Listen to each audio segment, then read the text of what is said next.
Voice log, day 1. What time is it? The clock's digital arms blur and sharpen intermittently, a slow dance to the silent tune of my pulsing headache. I think it's morning. It feels like morning. The lab is quiet, too quiet. The hum of machines that were my constant companions now strangely absent. I remember the alarms, the flashing red that painted our pristine white walls with the color of danger. A containment breach, they said. High-energy particles set free.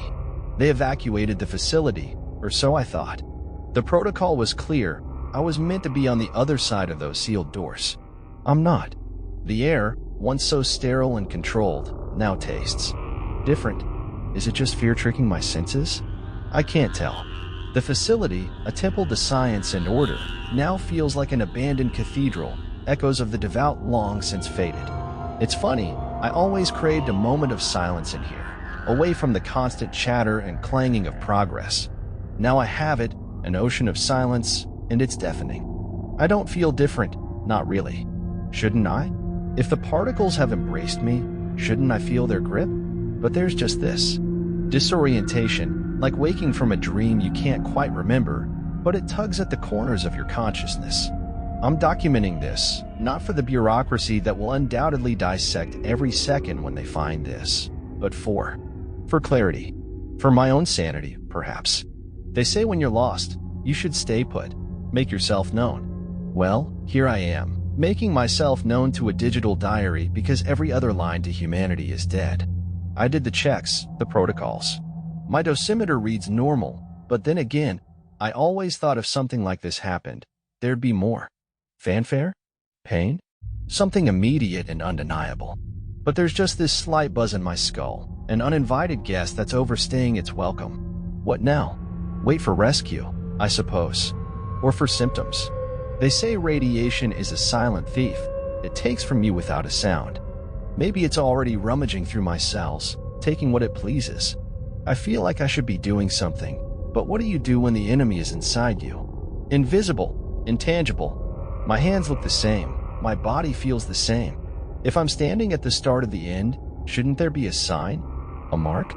But there's nothing. Just me, and this room, and the silence. I'm a scientist. I know what's coming, the stages, the degradation. Knowledge is supposed to be power, but right now, it feels like a curse, knowing the potential path I'm on.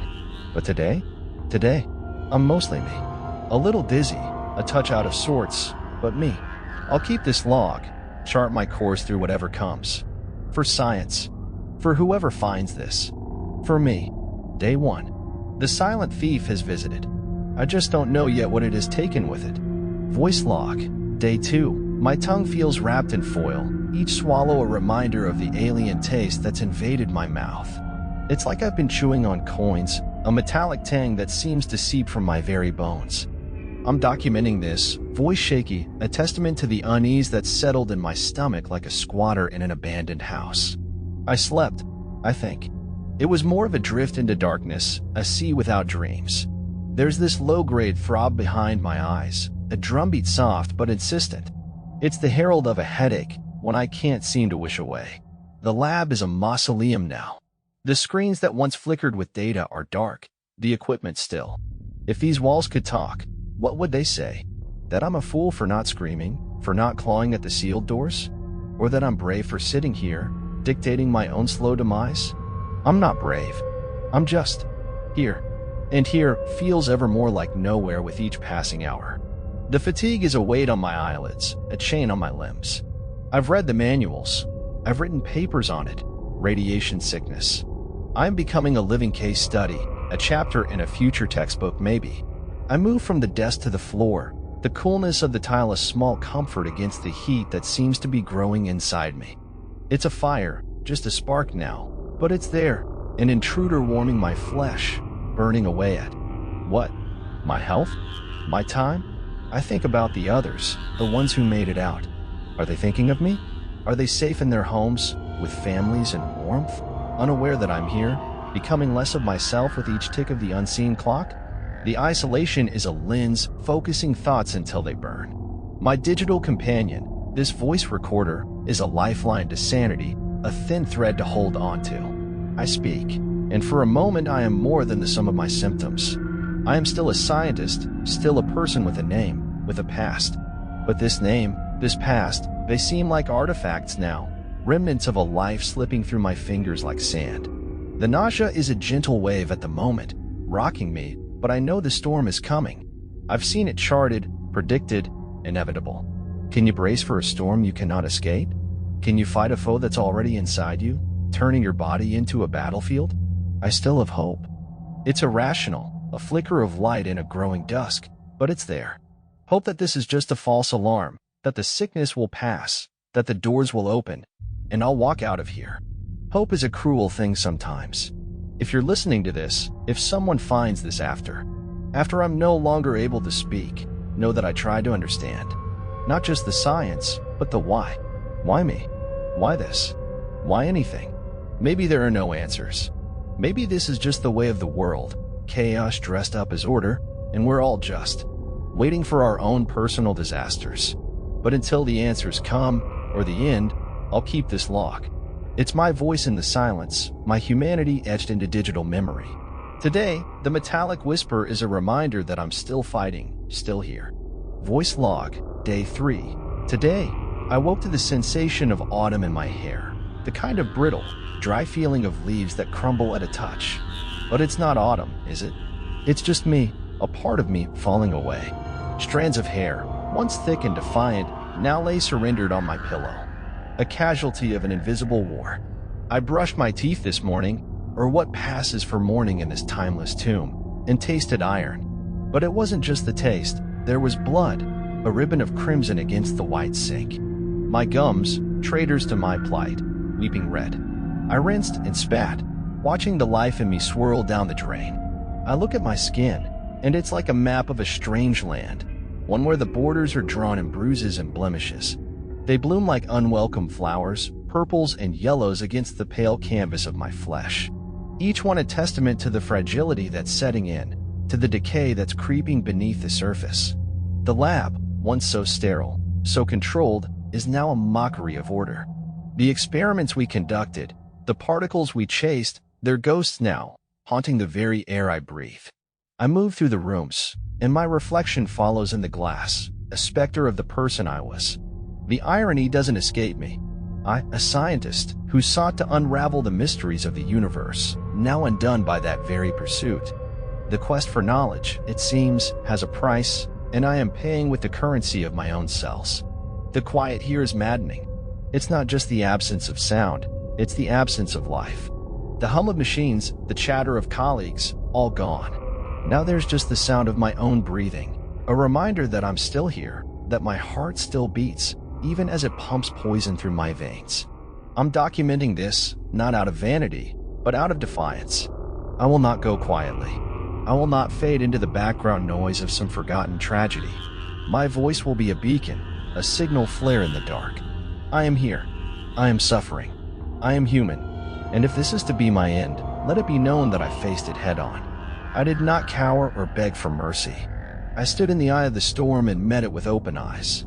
The radiation that seeps into my very essence, it may take my hair, my blood, my skin, but it will not take my spirit. To whoever listens to this, know that within this fragile shell was a soul that burned bright, a soul that yearned for understanding, for connection. I am more than the sum of my symptoms.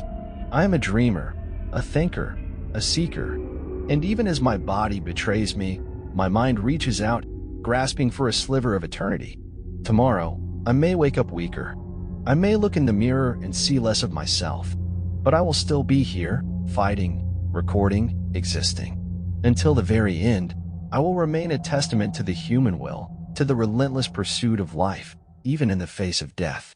So let this be my legacy, a voice in the void, a whisper against the silence. I am here. I am alive. I am still fighting. Voice log, day 4. The storm inside rages on, unseen, unfelt by the world beyond these walls. Every part of me is in revolt, a mutiny of the flesh, as if my own body recognizes a foreign invader and yet cannot expel it. I find myself caught in a tempest of nausea, a relentless sea that refuses to calm. This morning, the world spun before my eyes before I could even attempt to stand. The cold tile of the bathroom was a harsh comfort as I lay there, my body convulsing, trying to rid itself of a poison that is bound to it now, as intrinsic as the very blood in my veins. I thought I knew what sickness was. I've cataloged symptoms and pathogens in my career, a lexicon of human frailty. But this internal maelstrom is a novel entry, one I never wished to author. The metallic tang has become my constant companion, a reminder that even my taste buds are not spared this devastation. The once orderly lines of my thoughts now twist and fray. Concentration escapes me, a fish slipping back into dark waters. I find myself rereading the same lines of text, the words dancing just out of comprehension. It's a cruel irony for a mind once sharpened to the point of obsession over the minutiae of scientific inquiry.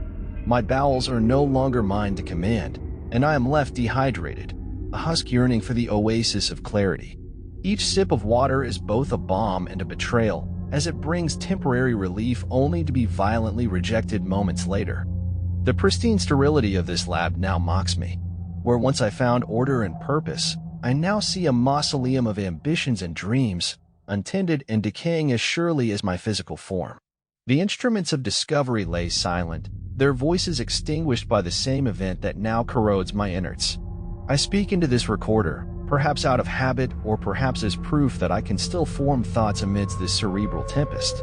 My voice, the vibrations in the air, are they not also a form of radiation, a ripple across a medium? Yet, these will harm no one. They carry only the weight of my experience, my existence.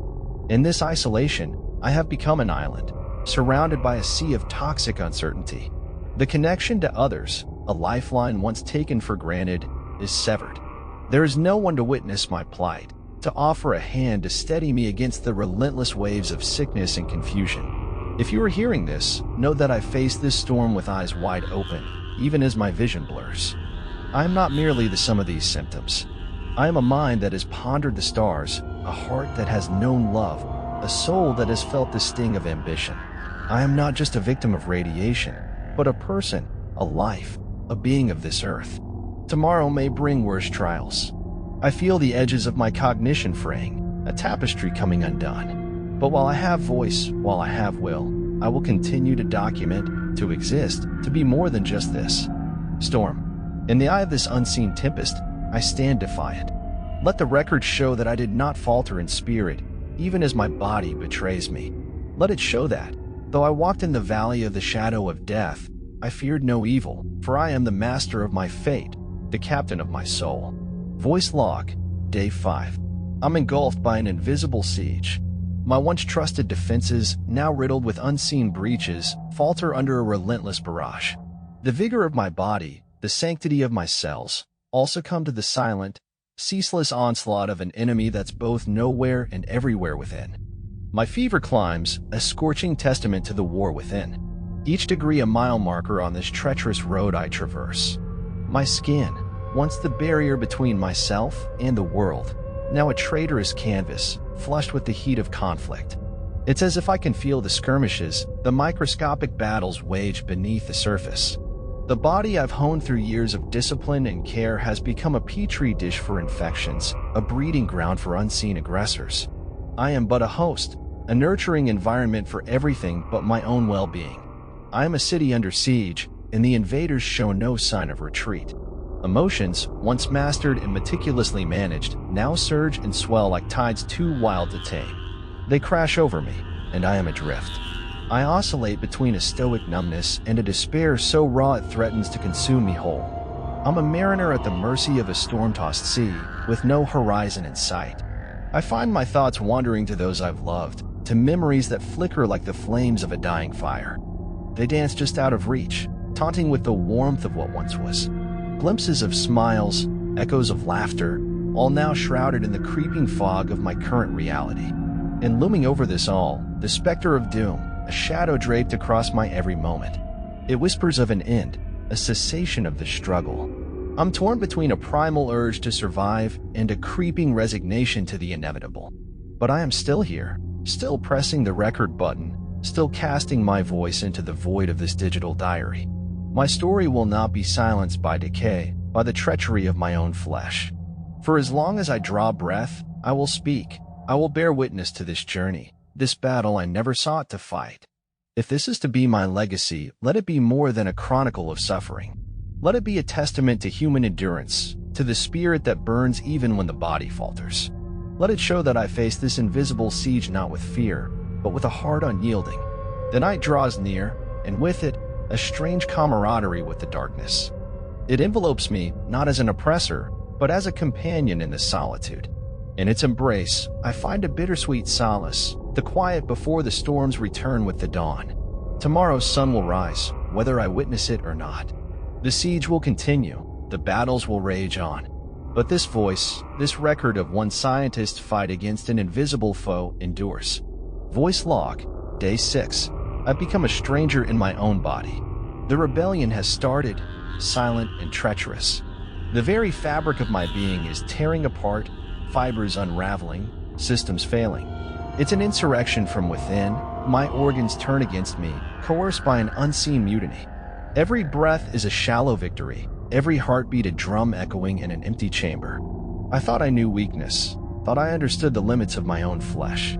But this is a frailty so profound it redefines existence. My skin, once a symbol of a life spent sheltered within the sanctum of sterile labs, now bears the angry reds and purples of radiation burns. They are the colors of defiance, the body's visual scream against the poison it has absorbed. I trace them with a trembling hand, a cartographer charting the topography of my undoing. I exist now in moments, fragments of time.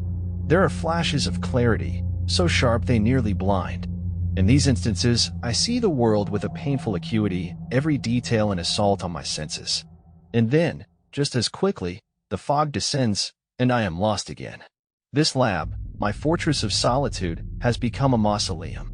The hum of machinery, once a symphony of progress and promise, now drones like a dirge. I am surrounded by the ghosts of abandoned work, of experiments and endeavors that will remain forever incomplete. And in this isolation, I am acutely aware of the absence of touch. The lack of human contact, once a preferred state for my work-addled mind, now aches like a phantom limb. There is no hand to hold, no comfort in the physical presence of another.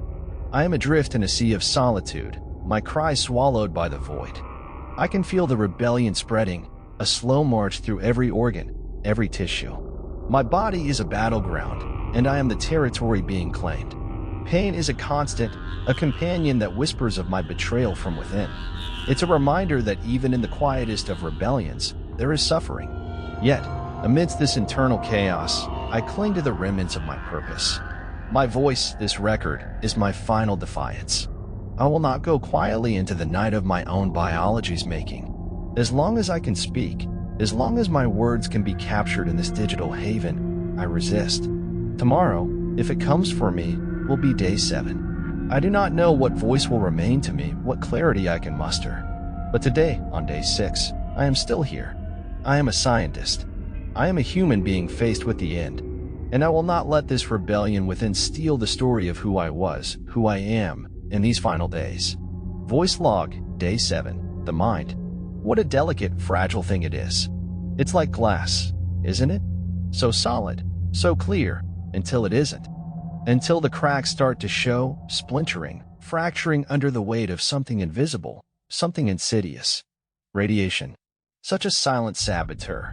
I sit here, in the silence of this forsaken place, and I'm amazed by the resilience of thought, even as it starts to crumble. There are moments, fleeting seconds, where I am me again, the scientist, the seeker of truth. And then it slips, the glass fractures, and I'm staring into the abyss of my own unraveling. Pain management. It's a laughable concept now. How do you manage an ocean with a bucket? How do you hold back a tide that has no intention of receding? The pain is a constant drumbeat, a reminder that my body is a traitor, my cells turncoats in this war I cannot win. I stumble through the lab, my lab, a place of order now in chaos. Machines blink and whir, indifferent to the calamity. They don't care that their master is a mere shadow, a specter of ambition and dreams now crushed. They continue their tasks while I falter. I've been thinking about legacy. What is it that we leave behind? Is it the work, the data, the unending quest for knowledge? Or is it something simpler, something more human? The touch of a hand, the the sound of laughter, the promise of a shared dream? Here, in this tomb of technology, I find myself longing for the latter. This digital diary, this voice from the void, it's become my confidant, my final link to the world that was. I pour into it my fears, my regrets, my fleeting hopes. It's my testament, my proof that once I lived, I loved, I mattered. My mental state, it's a pendulum, swinging wildly between clarity and confusion. One moment, I see the path, the formulae, the equations that define my life's work. The next, it's all I can do to remember my own name, my own purpose. The radiation, it's stealing my thoughts, one by one, like a thief in the night. To anyone who finds this, know that I did not go quietly. I fought, with every fiber of my being, against the invisible foe that is this radiation. My body may be broken, my mind fractured, but my spirit still burns with the fire of 1,000 suns. Tomorrow, if there is a tomorrow for me, will be day 8. I do not know what state I will find myself in. I do not know if I will be able to speak, to record, to exist in any recognizable form. But today, on day 7, I am still here, still fighting, still human. Voice log, day 8. They say your life flashes before your eyes in the end. It's not like that, not for me. It's less a flash, more a slow dance, a gentle waltz through the moments that stitch the tapestry of my existence. Each thread, each color, vibrant with memory. I'm not afraid. That's the strangest part. You'd think the encroaching shadow would bring terror, but it doesn't. There's a quiet calm, a peace that settles over you when the fight is done, when you know the battle is lost, and all that's left is to surrender. My body, it's failing, systems shutting down one by one like the last lights of a great city at the end of an era. The pain is there, a constant companion, but it's distant now, a dull ache rather than the sharp torment of days past. I think of the sun, of its warmth on my face. I think of the breeze, the smell of the ocean, the sound of laughter. I think of love, of loss, of the myriad of human experiences that I once took for granted. They seem like dreams now, half remembered and fading. I've recorded these logs, my voice a beacon in the dark. I wonder who will hear them. Will they understand the journey?